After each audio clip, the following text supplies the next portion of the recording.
Hi there, it's Alyssa from Domestic Heights. Today we're going to make a semi-rolled, multi-tiered flower here, which is the basic construction for a lot of my flowers. Here I've cut out the templates from Cardstock of one of my semi-rolled tiered flowers, and we're just going to assemble it here in this tutorial. I also have some glue here. I use tacky glue quite a bit. And then a scraping device here to curl the petals. So here we have two layers. The reason why I call it semi-rolled is it is a rolled circular design, but I've separated the complete rolls so that you can control the offset of the petals a little bit more once you get to the assembly process, and that creates a little bit of a cleaner and organized look to the petals.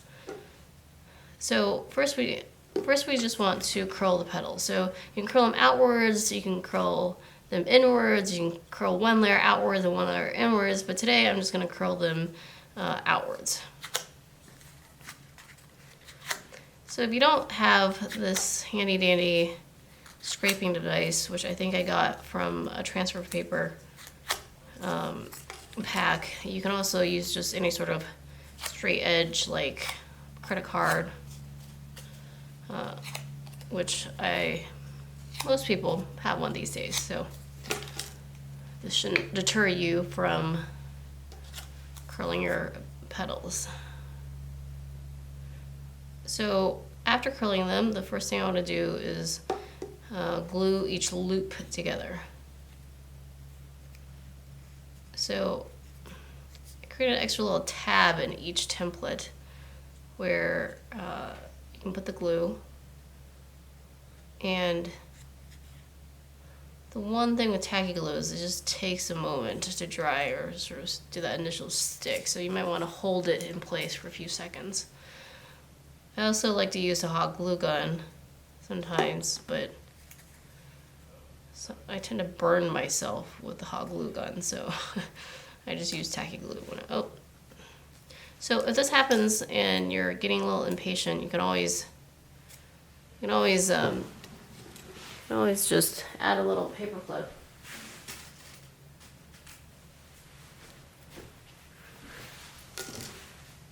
And a little paper clip here and hold it in place.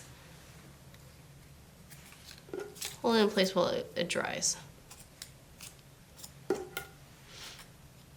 Just give it a few seconds.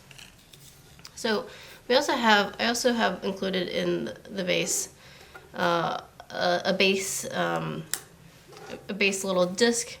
It's just a basic circle so that you can glue this on some sort of dedicated surface, and then a variety of different centerpieces. And today I just have this spiky sort of centerpiece. But they're interchangeable. You can even use a tiny little rolled flower as a center. You can use a frayed edge. You can do whatever you want. But this one is pretty straightforward, so we'll just use that for today. Okay, so starting with, we'll see what this holds for now. We just want to put this on top and see where the touch points are, and it's sort of where it's protruding on the edge here.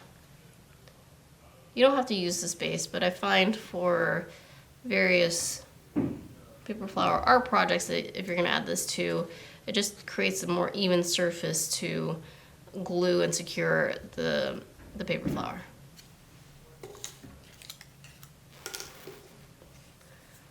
So we want to make sure we offset the flowers. You know what?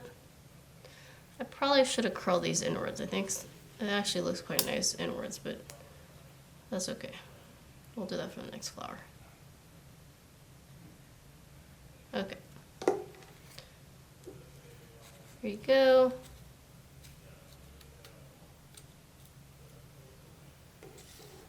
And then here's my centerpiece. This tacky glue will glue clear, or dry clear, sorry. So you don't have to worry about that too much right now. I'm gonna offset the petals again. There you go. All right, not perfect looking right now, but that's okay. That's it.